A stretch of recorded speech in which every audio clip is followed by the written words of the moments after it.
다시 말하노니 기뻐하라는 제목으로 말씀 선포하겠습니다.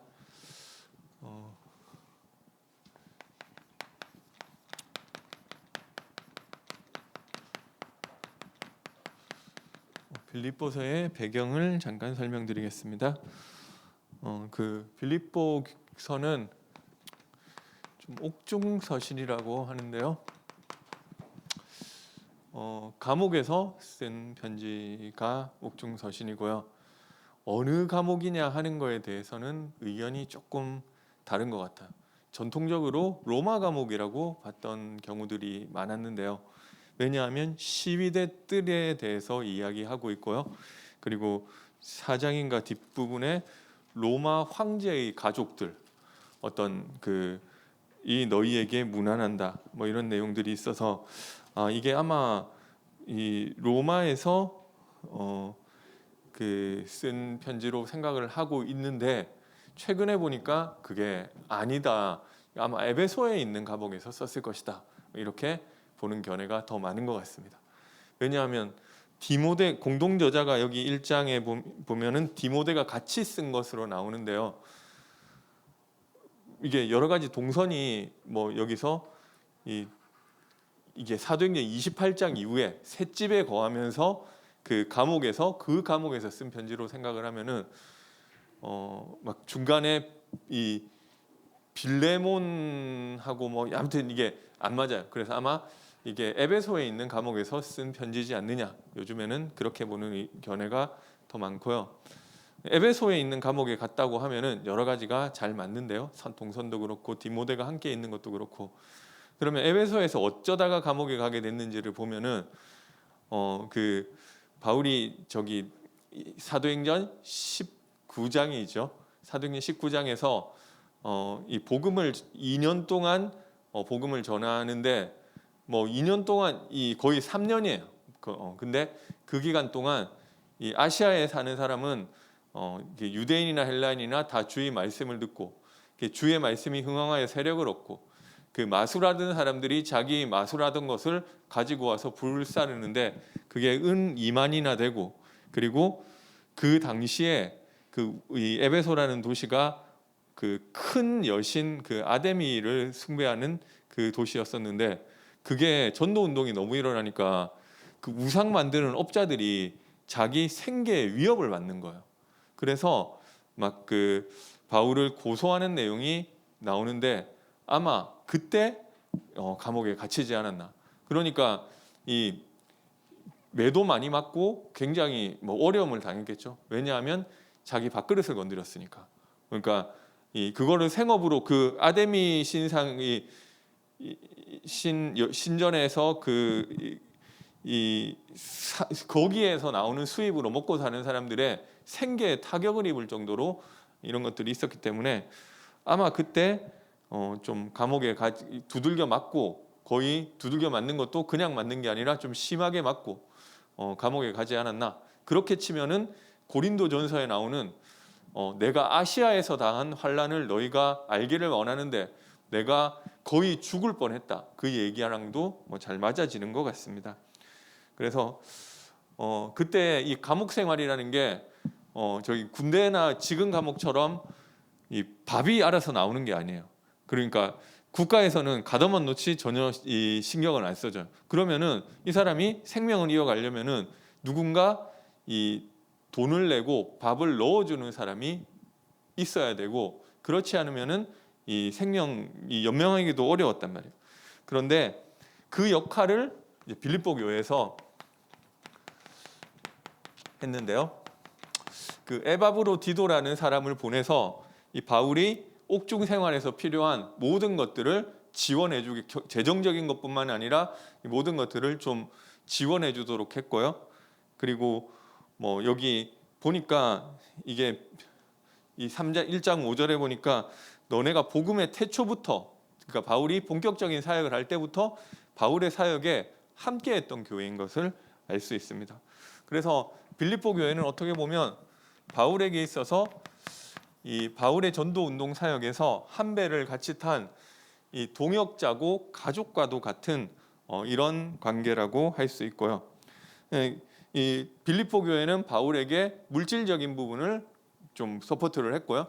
그래서 이게 바울이 딴 데서는 안 받았잖아요. 고린도 전서 같은 데 보면은 나도 이거 너네가 주는 후원금 받았을 수 있지만, 그렇지만 교회에 짐을 주고 부담을 주지 않기 위해서 나는 내가 스스로 이게 벌어서 이 사역을 하겠다, 그렇게 얘기를 했었는데, 이 빌립보 교회에서는 이걸 받는 거예요. 왜냐하면 그 부분에 있어서 좀 오해될 여지가 없어서 그랬던 것 같아요. 그리고 바울은 교회에 있어서 자기가 했던 그 사역을 나눠주고 사역을 같이 포럼하고, 그리고 그 열매를 나누면서 함께 기뻐하는 어떤 동역자적 관계의 교회로 볼 수가 있는 것 같습니다. 그리고 이 편지의 수신자는 이 빌립보 교회에 있는 모든 성도도 되지만 특별히 감독과 집사들, 이런 그 리더 역할을 하는 이런 사람들이 수신자고요. 그래서 빌립보서는 하나님의 백성들 중에서 좀 무너지고 타락한, 약간 고린도 교회나 갈라디아 교회나 어떻게 보면 데살로니가 교회도 칭찬받는 것 같지만 어떤 종말론적인 이런 부분들에 대해서 흔들리고 있었고 뭐 여러 가지 어려움들이 있었단 말이에요. 좀 그런 무너진 이런 사람들에게 주는 메시지라기보다는 하나님의 백성으로서, 성도로서 무언가 좀 잘 인도받고 말씀을 붙잡고 하나님의 뜻대로 살고 있는 어떤 사명자들이 더 발전해서 가고, 또 한편으로 주의해야 할 것을 당부하는 메시지라고 볼 수 있습니다. 이 거짓 교사들에 대한 경고가 있기는 있는데요. 갈라디아서에는 그게 주잖아요. 이 거짓 교사. 고린도 교회도 이 바울을 공격하는 거짓 교사들에 대한 내용이 메인으로 나와 있는데요.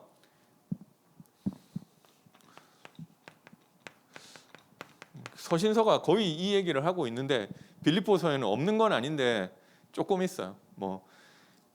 그런 걸 봐서는 아직은 그런 거짓 교사들이 빌립보 교회까지는 안 들어왔거나 아니면은 들어온 지 얼마 안 됐거나 그렇지 않나. 그래서 조금 얘기하고 있는 게 3장에 보니까 끝으로 나의 형제들아 주 안에서 기뻐하라. 너희 같은 말을 쓰는 것이 내게는 수고로움이었고 너희에게는 안전하니라. 개들을 상가하고 행악하는 자들을 상가하고 몸을 상해하는 일을 상가라. 하나님의 성령으로 봉사하며 그리스도 예수로 자랑하고 육체를 신뢰하지 아니하는 우리가 곧 할례파라. 그러나 나도 육체를 신뢰할 만하며 만일 누구든지 다른 이가 육체를 신뢰할 것이 있는 줄로 생각하면 나는 더욱 그러하니 개들을 상가하고 행악하는 자들을 상가하고 몸을 상해하는 일을 상가하라. 이게 이 거짓 교사들에 대한 이야기거든요. 그렇게 다른 서신서에처럼 신랄하게 이야기는 하고 있지 않지만 몸을 상해하는 일이 사실은 할례 얘기하는 거예요. 그 뭐 꼭 할례 해야 된다. 예수를 믿었지만 뭔가 너가 진짜 하나님을 기쁘시게 하기 위해서는 유대인처럼 살아야 되고 유대인처럼 되어야 된다. 이런 것들을 이야기하는, 어떤 육체를 이야기하는 그 사람들을 상가하라고 하는 내용들이 약간 깔려 있는데요. 아마 그런 부분들이 이제 아직 침입하지 않았거나 이제 막 활동을 좀 시작하던 시기가 아닌가, 이렇게 볼 수 있고요. 그러면서 사실 빌립보서를 쓴 주요한 목적은 바울을 이렇게 후원해 주는 것에 대한 감사가 제일 큰 동기예요. 여러 가지 내용들이 있고 교회에 대한 당부도 있고 하지만 이 재정적 후원에 대한 그 기쁨과 감사를 표시하기 위해서 썼다는 것이 가장 중요한 동기고, 그 이면에 깔린 것이 또 유오디아와 순두계라고 하는 둘 다 여자 이름인데요. 그 교회의 중요한 여성 리더들 간에서 이 분쟁이 일어났는데 이 부분을 중재하기 위해서 쓴 것이라고 볼 수 있습니다. 그래서 약간 배경 설명해 드렸고요. 그래서 우리가 좀 기뻐할 그래 내가 기뻐해야지 이번 주간에 그렇게 많이 포럼을 하시더라고요. 그래서 분명히 상황이 기뻐할 수 없는 상황에 계신 분도 있으신데 기뻐해야 되겠어. 특별히 뭐 이제 저기 이 코로나 확진되시고 뭐 그래가지고 이제 좀 자가격리되고 좀 재택근무하고 해가지고 못 나갔는데 이번 주에 이제 또 그 직장을 가야 되는데 그 밀린 일이 계속 기다리고 있는 거예요. 기뻐해야 되는데 별로 안 기쁘잖아요. 우리가 뭐 좋은 일이 있을 때 기뻐하는 거는 누구나 할 수 있는데 우리 인생에 사실은 이 좋은 일보다도 좀 원망되고 힘든 일이 더 많잖아요. 그런데 하나님 말씀에는 기뻐하라고 하는데 이게 좀 난감하잖아요. 그러면은 이거 뭐 무조건 나는 기뻐. 그래 나는 이번에 저기 뭐 돈 막 100만 원 잊어먹었는데 그래도 너무 기뻐. 이거는 좀 이상한 거잖아요. 뭐 근데 이유를 그래서 우리가 아는 것이 중요한 것입니다. 우리가 그리스도 안에 있기 때문에 기뻐할 수 있다. 그래서 1장에 보니까 너희 안에 착한 일은 구원이죠. 을 시작하신 이가 하나님께서 우리 안에 구원의 일을 시작하셨는데 그리스도 예수의 날까지 이루실 줄을 우리가 확신하노라. 그리스도 예수의 날까지 우리를 복음화하신다. 우리를 복음을 깨닫게 하시는데요. 그 복음을 깨닫게 하시는 일 가운데는 우리를 이루어 가시는데 좋은 일도 있고 나쁜 일도 있고 막 그 광야의 여정을 걷는 것과 비슷해요. 광야를 가다가 이게 저기 홍해를 건너고 이 저기 마라 이 쓴물이 단물로 바뀌고 그러고 나서 엘림인가 제가 성경을 출애굽기 18장인가 이렇게 나오는 내용에 보면은 마치 뭐 임팩트가 없기 때문에 여러분 기억 잘 안 나시겠지만 파라다이스 같은 곳이 나와요. 물도 풍부하고 여기는 그늘도 있고 모든 것이 풍족한 그런 곳도 나온단 말이에요. 그러니 뭐 임팩트가 없어서 별로 기억은 안 나시. 그런 이 말하자면 광야를 가다 보면 그런 곳도 나오고 그리고 뭔가 막 너무 농사도 못 짓고 너무 햇볕이 뜨겁고 이거 이런 데서 어떻게 살아 하는 그런 상황도 있고요. 그리고 어떤 때는 저기 막 물이 없기도 하고 먹을 것이 없기도 하고 그런 여러 가지 상황들이 오는데요. 결국 하나님이 무엇을 깨닫게 하시느냐면은 나에게 복음 깨닫게 하시려고 이 모든 것들을 다 허락해 주시는 거예요. 물이 없게 한 이유도 홍해를 내 앞에 가로막아 놓았던 이유도 그리고 막 그 먹을 것이 없는 것처럼 보이게 하는 이유도 결국 내 인생에 하나님은 복음 깨닫게 하시는 거예요. 그렇게 치면은 내 인생에 일어났던 모든 일이 그리스도 예수의 날까지 이루어 가시는 그 일이기 때문에 좋은 일도 기뻐할 수 있고 안 좋은 일도 기뻐할 수 있는 줄 믿으시기 바랍니다. 이게 우리 인생에 인정이 잘 안 돼요. 아니 내 인생에 왜 이런 일이 일어났고 내가 생각했을 때 만약에 하나님이 살아계시다면 이 일은 나에게 안 일어났어야 맞단 말이에요. 그런데 왜 나에게 이런 일이 일어났냐? 아니 어떻게 하나님이 나를 출애굽시켜 놓고 물이 없는 이런 데로 이끌을 수가 있냐고. 아니 어떻게 나를 홍해 앞으로 인도하느냐고. 차라리 애굽에 장지가 없어가지고 나를 이곳에서 죽게 하느냐고. 내 생각에 이해 안 되는 사건들이 너무 많단 말이에요. 그런데 그 하나님은 나를 복음화시키시기 위해서 그 일을 주시는 거예요. 나에게 복음 깨닫게 하기 위해서. 그래서 어떤 거는 저도 그렇더라고요. 막 몇십 년이 됐는데 아직도 이해 안 돼요. 왜 나에게 그런 일이 있었고 왜 내가 그런 어려움을 겪어야 됐고 왜 내가 그런 사람을 만나야 됐고 내가 왜 그때 무너져야 됐고 내가 왜 그런 말 때문에 내가 상처를 받아야 됐고 이해 안 되는데 그 과정에 내가 생각하기에는 내가 잘못한 게 별로 없어. 그냥 뭔가 내가 상처받을 만한 그런 일이 있었는데 내가 잘못한 게 없는데 내가 왜 그런 일을 당했어야 됐냐고. 근데 이게 막 10년 지나고 20년 지나도 뭘 이유가 이해가 안 돼요. 근데 하나님은 나를 복음화하기 위해서 그것도 그 일도 주셨다. 아니 근데 그 일 때문에 내가 무너지고 그 일 때문에 내가 타락했는데 그게 무슨 나에게 그게 좋은 일이냐. 그죠? 만약에 안 됐더라면은 저도 막 그런 생각한단 말이에요. 근데 하나님 보시기에는 그 일이 나에게 필요했던 거예요. 그래서 우리가 안 좋은 일에도 그리스도 예수의 날까지 우리를 만들어 가시기 때문에 우리가 기뻐할 수 있는 줄 믿으시기 바랍니다. 그래서 우리를 의의 열매가 가득하게 하는 전도자로 만들어 주신다. 의의 열매라고 하는 것은 여러 가지가 있지만 전도의 열매가 가득해서 하나님의 영광과 찬송이 되게 하신다.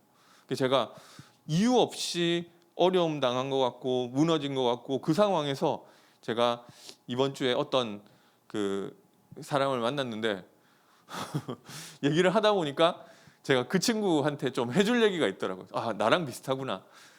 아, 하나님이 그 일도 좀 전도를 위해서 하게 하시는구나. 내가 생각했을 때는 좀 이해 안 되는 그 일도. 그래서 우리는 하나님의 계획이 이거래요.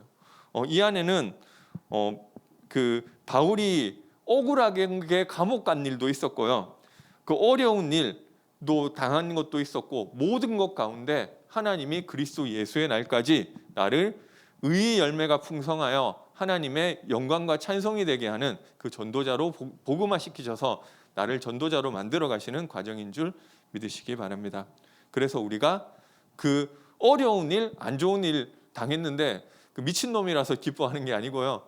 그 하나님의 계획 가운데 있기 때문에 우리가 기뻐할 수 있는 줄 믿으시기 바랍니다. 그리고 하나님이 우리에게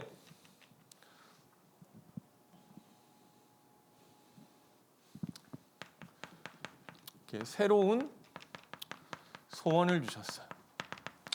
왜 기뻐할 수 있냐? 우리에게 참된 소망이 있으니까.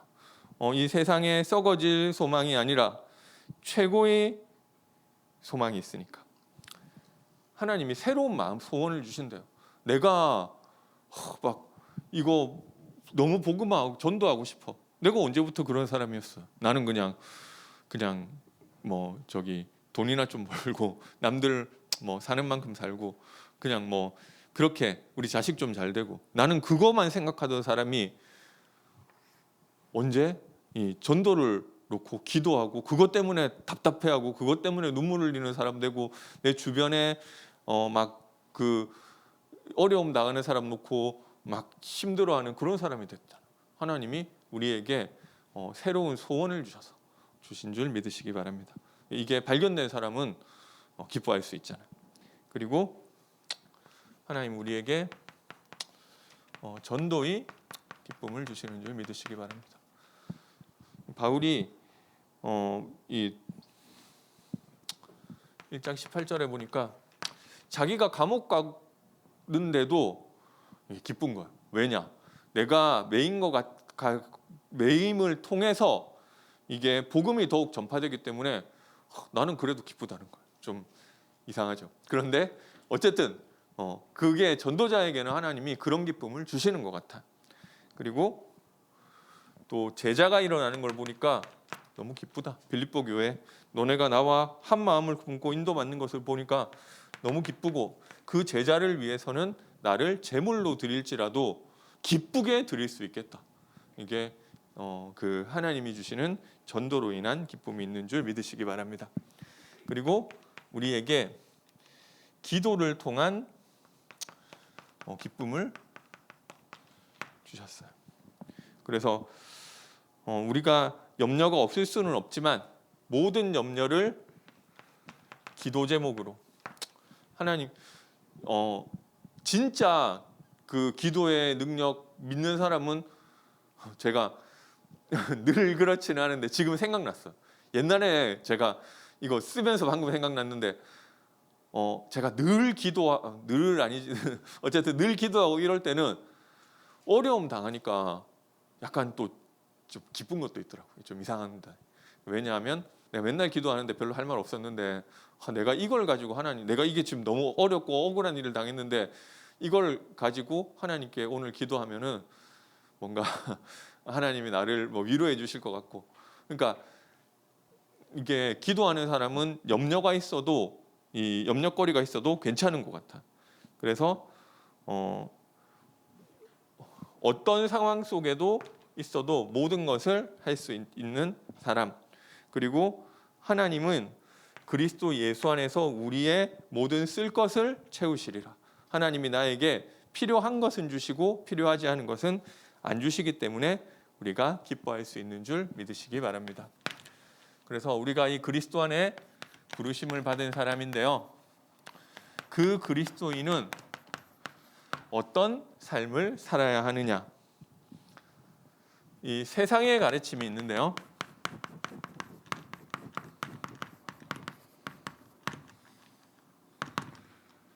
이게 나를 드러내는 삶이에요.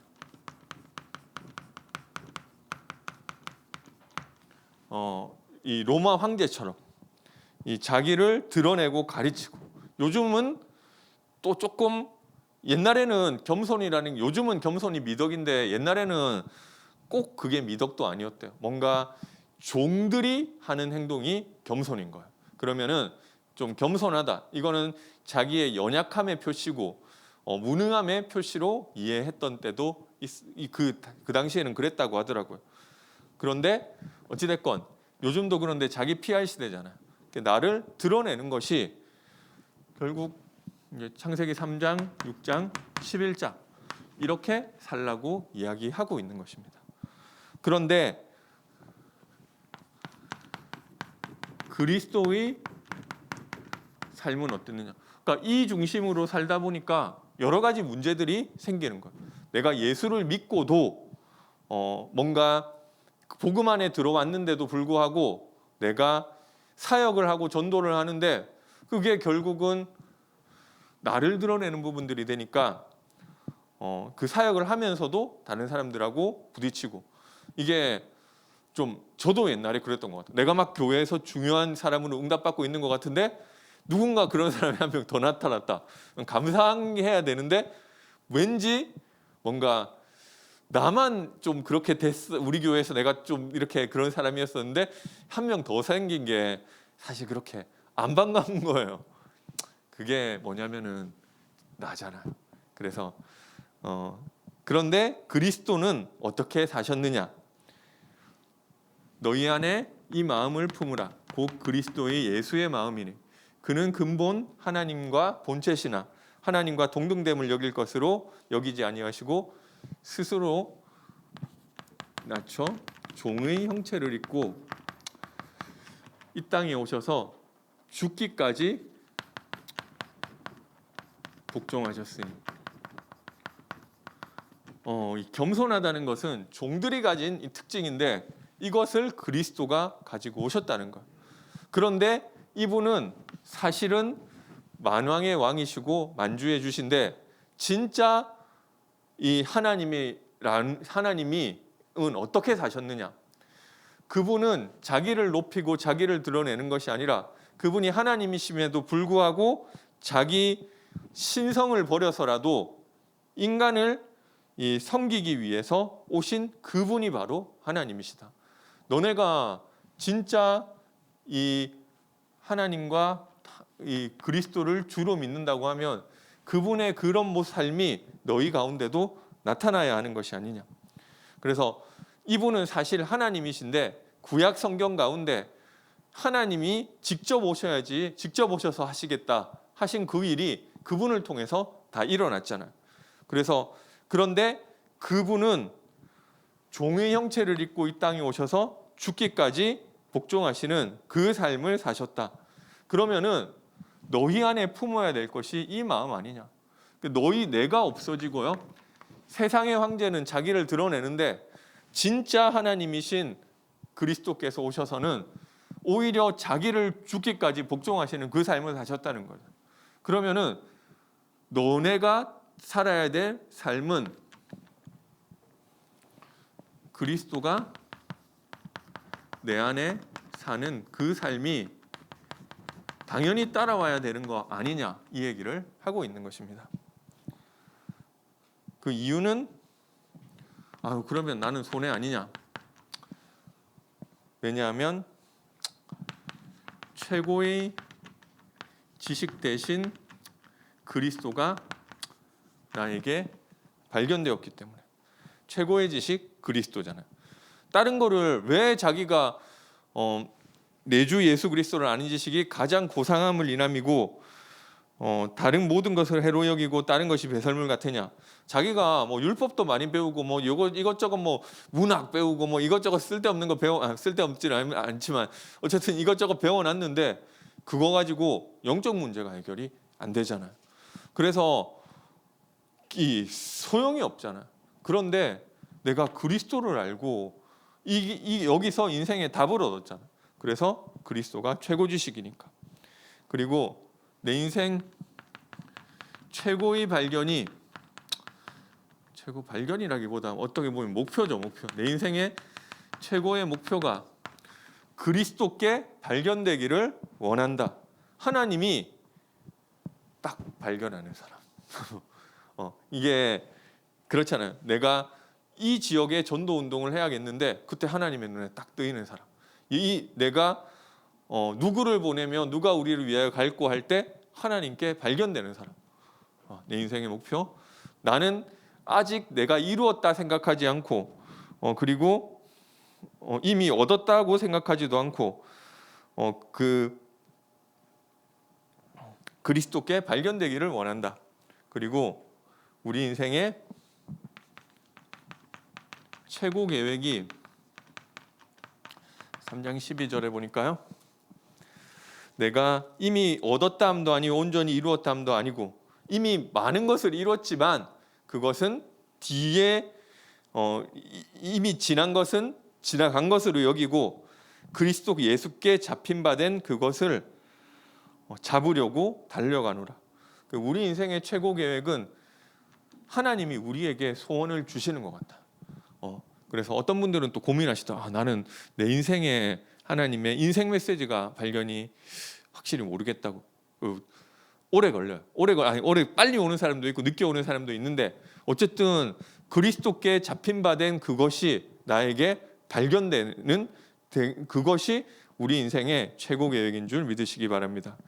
그리고 하나님이 주시는 최고의 상급이 있기 때문에 3장 14절에 보니까 부르심의 상을 향하여 쫓아간다. 그리고 우리 최고의 배경이 있기 때문에 3장 20절에 우리의 시민권은 천국에 있기 때문에. 그래서 내가 나를 드러내는 삶을 살지 않고 그리스도가 내 안에 사시는 삶을 살 수 있는 것입니다. 그런데 내가 손해보는 것이 아니고요. 그러면은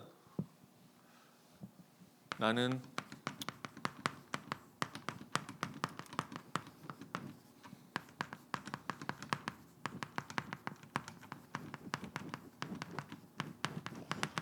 모든 것을 할 수 있는 사람인 줄 믿으시기 바랍니다. 내가 대통령도 될 수 있고 내가 재벌도 될 수 있고 내가 탤런트도 될 수 있고 내가 가수도 될 수 있고 뭐 그런 이 얘기일 수도 있는데요. 4장 13절 앞에 보면 앞부분에 보면 내가 궁핍함으로 말하는 것이 아니라 어떠한 형편에든지 나는 자족하기를 배웠노니 비천에 처할 줄도 알고 풍부에 처할 줄도 알아 모든 일에 배부름과 배고픔과 풍부와 궁핍에도 처할 줄 아는 일체의 비결을 배웠다. 그렇기 때문에 내게 능력 주시는 자 안에서 내가 모든 것을 할 수 있다. 그러니까 모든 것을 그러니까 내가 거지도 나는 할 수 있고 나는 이게 훌륭한 사람 될 수 이런 내용보다는 문맥에서 봤을 때는 그냥 나는 어떤 어려움을 또 견뎌낼 수 있고 그것도 할 수 있는 그런 사람이다라고 이야기를 하는 거야. 그래서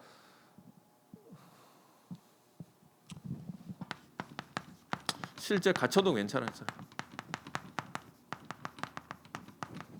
1장 12절에서 18절. 바울이 갇히니까 복음 전하다가 어떻게 보면 한참 잘 나갈 때였어요. 아마 배경을 사도행전 19장으로 보는 게 전통적으로는 28장 뒤 로마의 셋집에서 쓴 게 아니냐고 보는데요. 최근에 보니까 아니다. 이거 19장 이후에 일어난 그 일이다. 이렇게 보는 견해가 있는데요. 한참 잘 나가고 있을 때, 뭔가 에베소에 대역사가 일어나고 있을 때 바울이 갇혔단 말이에요. 그러니까 이 동역자들은 어떻게 걱정을 하느냐면, 바울 선생님이 저기 나와 이 밖에서 힘있게 전도 운동을 해야 되는데, 그런데 감옥에 갇혀가지고 이 복음이 제대로 증거 안 되는 거 아니냐, 이런 걱정이 된 거예요. 근데 거기에 대해서 바울은 뭐라고 하느냐면, 착각이다, 아니다. 왜냐, 내가 갇히게 되는 이 일을 통해서 감옥 안에서는 어떤 일이 일어났느냐면, 저 사람이 왜 지금 감옥에 들어오게 됐느냐, 어떤 메시지를 전하고 어떤 것을 이야기하기에 이 사람이 감옥에 들어왔느냐는 것이 이제 관심사가 되잖아.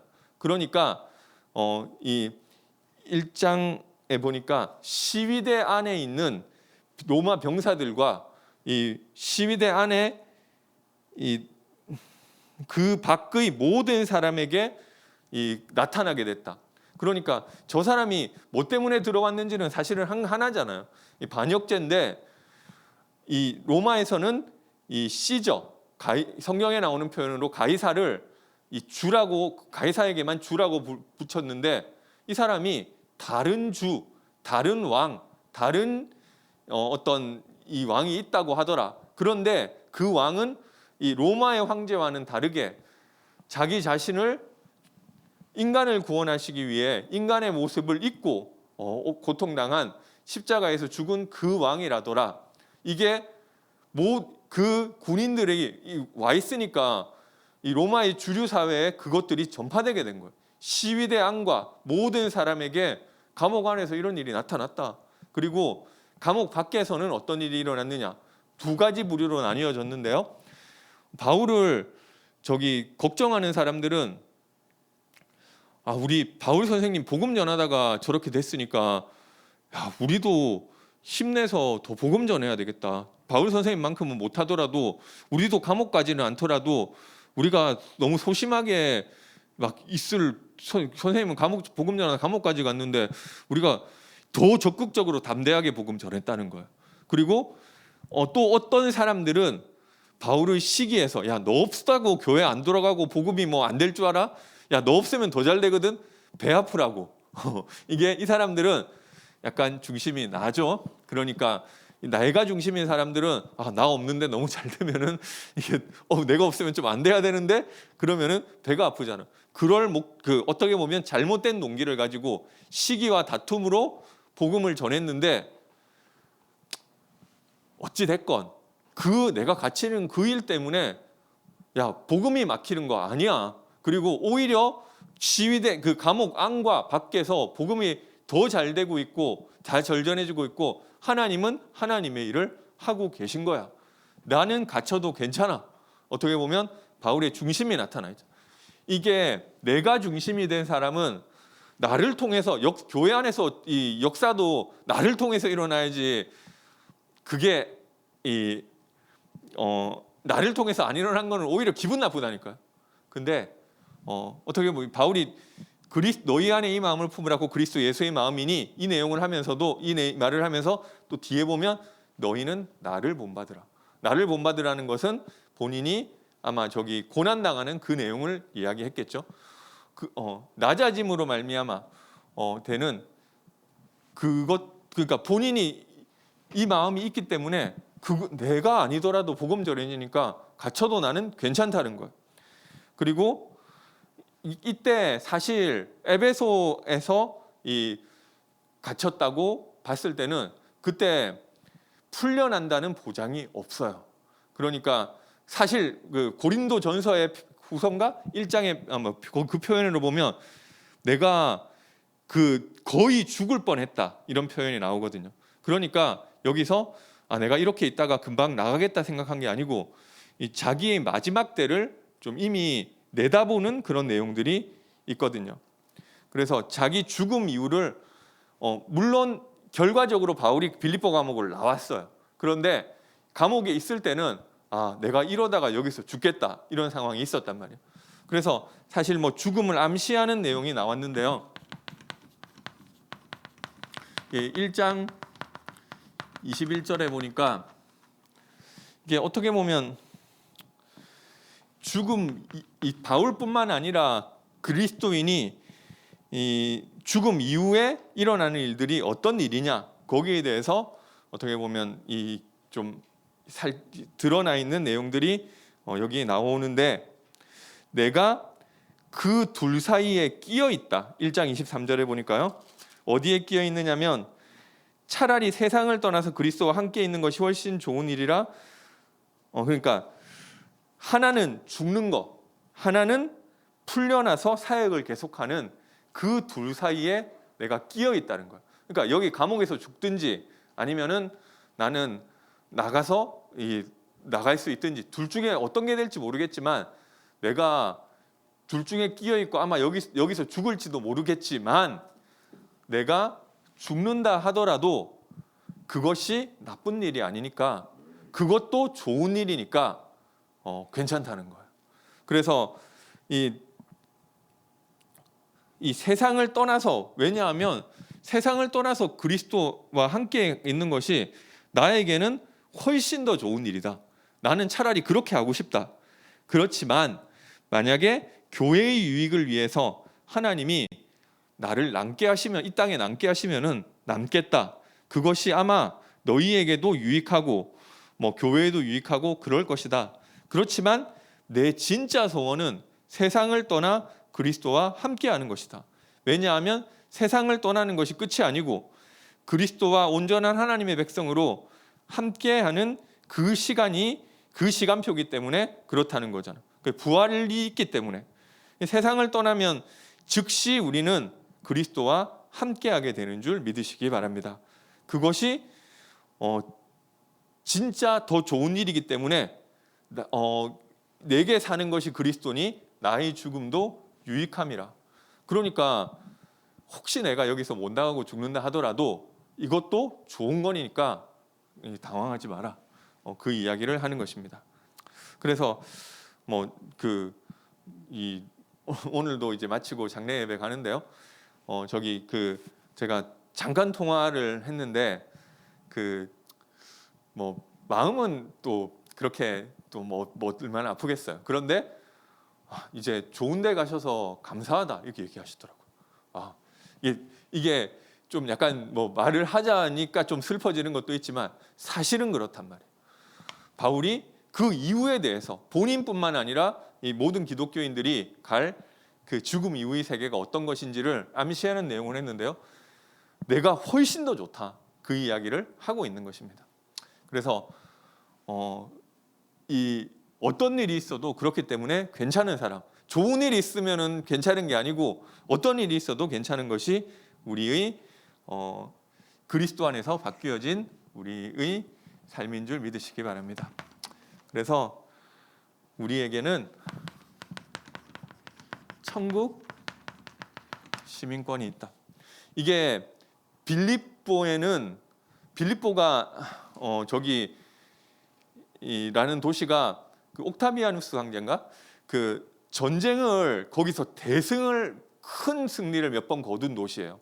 그래서 거기에는 어떤 사람들이 많이 살았느냐면은 지배층과 피지배층이 나눠졌는데요. 대부분 헬라 사람들, 지역적으로 헬라 문화권에 있는 사람들인데 이 소수의 지배층은 로마의 태역 군인이었어요. 그러니까 공을 세우고 그 지역에 남은 거예요. 이 승리를 이루고. 그러면 소수인데 이 사람들이 지배층이었단 말이에요. 그리고 공문서 같은 거는 전부 다 로마에서의 언어인 라틴어로 돼 있어요. 그 공식적인 언어는 라틴어인데 한 대다수 사람들, 노동자들 하위 계층은 다 이 헬라 문화권에서 헬라어를 쓰고 있었단 말이에요. 근데 거기에 내가 로마 시민으로 있다. 굉장한 프라이드가 있잖아요. 그런데 너희는 그 로마 시민으로서의 프라이드를 가지는 것이 아니라 너희에게는 천국 시민권이 있는 거야. 만약에 로마 시민권자 있는 사람은 지방에 가서 산다. 그럴 때는 자기의 로마 시민권을 버리고 그 지역 민으로 사는 게 아니잖아요. 그 로마 시민권을 가지고 그 지역에 들어가 가지고 약간 뻐기면서 사는 거예요. 나는 로마 시민이야. 그런데 우리가 이 땅을 사는데 그 천국 시민권을 가지고 이 땅에 사는데 이 땅에 사니까 이 땅에 있는 동안은 좀 천국 시민권을 버리고 이 땅의 기준으로 사는 것이 아니라 하늘의 배경을 가지고 이 땅에서 그 힘으로 사는 것이다. 이 이야기를 하고 있는 것입니다. 그래서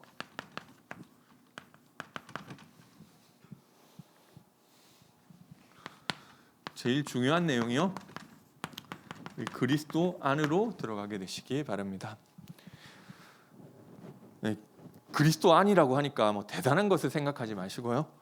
우리 복음 선포되는 예배를 통해서 답을 얻게 되시기 바랍니다. 그리고 내가 그리스도와 함께하는 서밋 타임, 특별히 아침 기도와 밤 기도, 늘 얘기하지만 나에게 회복되게 되시기 바랍니다. 그리고 하나님 전도자에게 좀 그 전도에 기쁨을 주시는 것 같아. 그게 우리가 힘드는데 그 하나님 전도자에게만 주시는 기쁨이 있는 것 같습니다. 그래서 전도를 잘하는 사람이 전도자가 아니고 내가 전도 속에 있는 사람, 내 현장에 전도를 위한 나의 대상자를 놓고 기도하시고요. 그리고 그 현장에 다락방과 지교회가 세워지도록 기도하시기 바랍니다. 그리고 이번에 선구암송 대회가 좀 준비가 조금 참여가 미진할지도 모른다 뭐 얘기를 했는데요. 꼭 우리가 뭐 대회를 가려고 하는 게 아니고 하나님 말씀이 나에게 각인돼야 되는데 이렇게 좀 100점 안 받아도 1등 안 해도 되잖아. 보니까 참가자가 적어서 조금만 하면 입상할 수도 있습니다. 부서별 예전에는 보니까 제가 채점하면서 보니까 채점한 걸 보니까 진짜 막 거의 막 잘했는데 요만큼 토시 틀려가지고 4등 하시고 이런 뭐 5등 하시 보는 제가 안타까운 거예요. 그런데 이번에는 부서별로 하고 참가자가 좀 적어서 좀 그런 아쉬움은 없을 것 같은데 이거 꼭 대회를 때문에 한다기보다는 내가 하나님 말씀이 나에게 각인될 수 있는 그 시간표로 응답받게 되시기 바랍니다. 그래서 결론은 그리스도 안에서 그리스도의 마음을 품으면 다 따라오는 줄 믿으시기 바랍니다. 찬송가 370장 하나님께 찬양 드리겠습니다.